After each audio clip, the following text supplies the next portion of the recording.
3:14 a.m. Isfahan, Iran. Countless radiation sensors on board the WC-135R Constant Phoenix Recon aircraft immediately maxed out.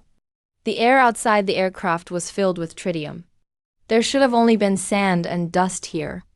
Suddenly, surface-to-air defense systems opened fire. Iran's faith. The 373 surface-to-air missile battery launched. A Hunter 3 missile shot out from a concealed launch silo. The missile used a cold launch. Speed reached around 4,800 kilometers per hour. There was no radar warning at all. Only a thermal infrared seeker locked onto the aircraft's engine. This American reconnaissance plane, weighing about 145 tons, began violently rolling and maneuvering. The massive G-force caused the wings to bend. The metal fuselage screeched with friction. An escorting F-15E Strike Eagle picked up the infrared signature. It immediately fired an AIM-9X Sidewinder missile to intercept. The Sidewinder struck the Hunter 3 missile about 150 meters from the recon plane's wing, hitting the Hunter 3 missile. The blast shockwave slammed against the WC-135R. The rear cabin window of the Constant Phoenix shattered. The cabin instantly depressurized. The surface-to-air system opened fire again. 3 more missiles were launched. This seemingly lifeless mountain was actually an anti-aircraft fire net. And the battle had only just begun. The U.S. Navy didn't wait for upper-level orders. While the WC-135R Constant Phoenix was still shaking violently from the shockwave, struggling to maintain flight attitude, the USS Abraham Lincoln aircraft carrier had already begun turning into the wind. 4 F-35C Lightning II stealth fighters almost gleefully shot off the deck. These stealth fighters are the most expensive and most advanced weapon systems in America's arsenal. But as they crossed the Iranian coastline, the pilots realized they were entering a complex tactical environment they had never experienced before. Normally, the pilot's onboard computer would intercept enemy signals. It would search for radar pulses from enemy radars. But today, nothing showed up on the pilot's screens. Radio silence was maintained in the air. The Iranian Revolutionary Guard cleared the area. They do not have the upper hand in high-tech radar warfare, so they adopted a very clever, but also very simple tactic. They turned off their radars. They spent months meticulously modifying the mountain range, transforming it into a passive anti-aircraft kill zone. They didn't use radar. Instead, they used Chinese-made thermal infrared camera systems. You can think of these devices as giant telescopes that only detect heat, rather than light. They emit no signals at all. So the F-35 sensors detected nothing. While American pilots searched for radar signals, the Revolutionary Guard was simply watching the jets. The heat signature from the plane's skin rubbing against the cold air. The Iranians also used progressive camouflage tactics to hide their bases. Over months, every night they used a few ordinary dump trucks to haul away small amounts of rubble. They claimed that this was for road work, but in reality, they were clearing tunnels the U.S. military believed to be abandoned. They even disguised the bunker's huge steel doors to exactly match the mountain's gray rock. From about 6 kilometers up, it looked just like a natural landslide. Suddenly, there was movement on the previously silent mountainside. The lead F-35C Lightning II pilot saw a flash in his helmet display. A concealed hatch on the jagged ridge slid open, and a massive Hunter 4 missile burst out of the ground. This was an enormous surface-to-air missile. The missile launched vertically, accelerating up to the thin stratosphere around 21,000 kilometers high. The tactical plan was to get above the stealth jets, and then dive to strike like an eagle catching a rabbit. The pilot jerked the control stick hard to one side. He endured a 9G overload, which meant he was withstanding 9 times his body weight and force. With blood draining from his brain, his vision started to blur to black and white. He had to clench his teeth and tense his abdominal muscles to stay conscious. He deployed a miniature airborne decoy, a tiny jet-powered drone. It quickly separated from the main jet, emitting signals that simulated the signature of a large American warplane, drawing enemy fire. But Iran's Faith 373 surface-to-air missile system had strong recognition capabilities. Its computers compared the F-35's heat signature to that of the decoy. The system ignored the decoy. Ground-based air defense tracking equipment still locked firmly onto the pilot's engine. The pilot had to destroy the tracking device. He opened the internal weapons bay, a small compartment in the belly of the aircraft. The bay doors could not remain open for more than a second, because open doors greatly increase radar reflection, significantly reducing stealth performance. He fired two AGM-88G advanced anti-radiation missiles. Today, these anti-radiation missiles were set to track heat sources. Within seconds, they accelerated to about 4,800 kilometers per hour. Iranian air defense fired smaller, faster interceptors, trying to destroy the American missiles before impact. One American missile was hit, turning into a huge orange fireball, lighting up the whole valley. But the second AGM-88G missile broke through the fire net, striking the mast that held the thermal infrared camera system. Its warhead, weighing about 68 kilograms, exploded, sending thousands of tiny nuclear star-like fragments to destroy the camera system. This air defense position on the mountain has now lost its visual field. But the Revolutionary Guard's counterattack wasn't over. Dozens of smaller, corded 15 air defense missile batteries hidden in camouflaged mounds were activated. They began launching missiles in all directions, without precise aiming, attempting to weave a dense aerial fire net to drive away American warplanes. F-35s had to weave through layers of missile fire, constantly releasing flares and performing advanced maneuvers. The roar of engines echoed like thunder in the canyon. The passive air defense trap had been sprung. The U.S. military had also destroyed enemy detection systems, but fuel, materials, and guards remained buried inside the rock. The Americans had now established air superiority, but now they needed to destroy the underground facilities. With the long-range mountain detection equipment destroyed, the U.S. Navy began the saturation attack phase. Against hardened defenses, a single missile did nothing. Only concentrated firepower could do the job. From the deck of the USS Gravely destroyer, a salvo of BGM-109 Tomahawk cruise missiles shot skyward from the vertical launch tubes. This volley included 40 missiles. Each missile cost $2 million. The warhead was about the size of a refrigerator. The BGM-109 Tomahawk is a missile with terrain-hugging capabilities. It dropped to about 30 meters above the desert, flying at about 885 kilometers per hour. It flew along the curves of the canyon, snaking its way to evade Iranian radar stations. But the Iranian Revolutionary Guard saw the Tomahawks approaching.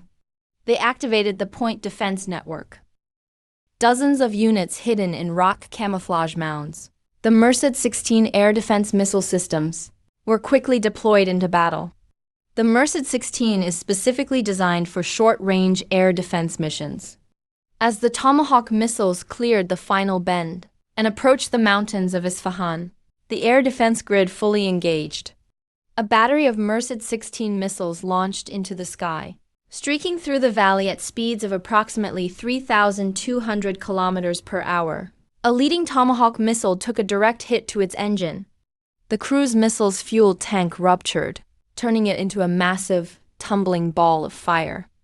Another Tomahawk was struck by explosive shrapnel, its wing torn away, sending it spiraling out of control into a ridge, triggering a massive rock slide. The U.S. strategy was to launch decoy missiles, which are Tomahawks that carry no explosives. Instead, they are equipped with electronic jamming gear. They flew directly toward the heart of the Iranian defense system to deplete the stockpile of Merced-16 missiles. For every interceptor Iran wasted on a decoy, there was one fewer weapon available to stop the real Tomahawks. A genuine BGM-109 Tomahawk punched through the thick smoke. It rounded the ridge and found its target, the ventilation shaft of the underground bunker. Using its hardened warhead casing to penetrate the outer rock layers, it then detonated its 450 kilograms explosive charge. On the other side of the valley, 4 Tomahawk missiles simultaneously struck the IRGC's mobile command center. The command vehicle's antennas and launch personnel were completely obliterated in a series of flashes lasting less than 3 seconds. The IRGC's air defense network began to collapse, but the uranium was buried beneath 60 meters of solid rock. To destroy it, the U.S. military needed to deploy far more destructive weaponry. The F-35s and Tomahawks had completed the preliminary clearing, neutralizing light artillery and surface-to-air missiles. Now it was time for the heavy hitters. High above the clouds, a B-2 Spirit stealth bomber circled on standby. With its massive black flying wing design, it remained invisible to all radar. Its bomb bay was loaded with a GBU weapon, the Massive Ordnance Penetrator, MOP. This bomb is the size of a small van and weighs approximately 13,600 kilograms, equivalent to the weight of 2 adult African elephants. It is a gravity-accelerated penetration weapon, forged from extremely hard steel alloy. The B-2 Spirit opened its weapon bay doors, and the 15-ton bomb fell into the darkness. But the Revolutionary Guard had one last line of defense. Hidden in a deep cave entrance untouched by the Tomahawks was a Sayad-2 air defense missile battery. The Sayad-2 is a fast and highly maneuverable interceptor. They attempted to intercept the bunker buster. If they could destroy the GBU-57 in midair, they could save the facility. 2 Sayad-2 missiles roared out of the cave. They locked onto the descending bunker buster, accelerating through the thin air, generating immense heat as they rose. 2 F-35C Lightning II fighters dove down from an altitude of about 12,000 meters. They pushed their engines to the limit, wings vibrating under the intense friction, reaching an airspeed of approximately 1,900 kilometers per hour. The American pilots launched AIM-9X Sidewinder missiles. The Sidewinders streaked across the sky, their infrared seekers, locking onto the exhaust signatures of the Iranian interceptors. Both sides were rapidly closing in on their targets. The first AIM-9X Sidewinder struck the tail of a Sayad-2. The Iranian missile disintegrated into a cloud of burning metal fragments, only 600 meters away from the falling bunker buster. The second Sayad-2 was still closing in, only seconds away from the GBU-57. The pilot of the second fighter executed a desperate last-ditch maneuver. The jet cut directly into the flight path of the Iranian missile and released a massive payload of flares. The Sayad-2's computer was overwhelmed by this sudden dense heat source. The missile veered off at the last second, missing the bunker buster by less than 15 meters and exploding harmlessly in the chaotic sky. The GBU bunker buster broke through the interception. Traveling at a speed of approximately 1,100 kilometers per hour, it struck the peak of the Isfahan Mountains. In less than a second, it penetrated 60 meters of solid rock. When it finally detonated, the entire mountain shook violently. Power was cut within the tunnels. The ground buckled and cracked, and the camouflaged fortress lost its functionality as a base. It had become a tomb. The explosion blasted open a passageway, leaving a massive fissure in the rock. The U.S. would use this opening to send in recovery teams. The mountain's defenses were compromised, but the Revolutionary Guard did not stop resisting. As MH-47G Chinook helicopters descended toward the smoking mountain fissure, the sky was filled with dense anti-aircraft fire. The IRGC launched a saturation attack, firing every remaining weapon in their arsenal, including Fateh 110 ballistic missiles and Fajr 5 heavy rockets. Dozens of rockets arched over the mountains, targeting the exact airspace where the helicopters had to hover. It was a dense wall of fire, designed to destroy the vulnerable Chinooks. At that moment, the USS Gravely, approximately 64 kilometers away, activated its defensive protocols. Its Aegis combat system is a supercomputer, capable of tracking 100 targets simultaneously. The destroyer launched a volley of SM-6 missiles, the world's most advanced air defense interceptors. They flew at speeds of approximately 4,800 kilometers per hour, fast enough to cross the entire Isfahan mountain range. In less than 2 minutes, the SM-6 missiles intercepted the Iranian rockets one after another in mid-air. Then, an SM-6 struck a Fateh-110 ballistic missile. These interceptions were not accidental. They were kinetic impacts based on precise computer calculations.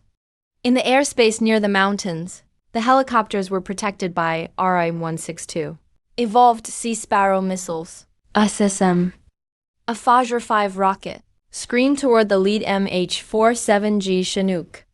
An RI-M162 missile rose from the valley floor, colliding with it just 450 meters from the helicopter. The shockwave rattled the Chinook's rotors, but the defensive shield held firm. Under the cover of this air defense umbrella, the U.S. Special Operations Team completed their mission. Using robotic carts, they hauled 18 lead cylinders filled with uranium through the smoke and loaded them onto the helicopters.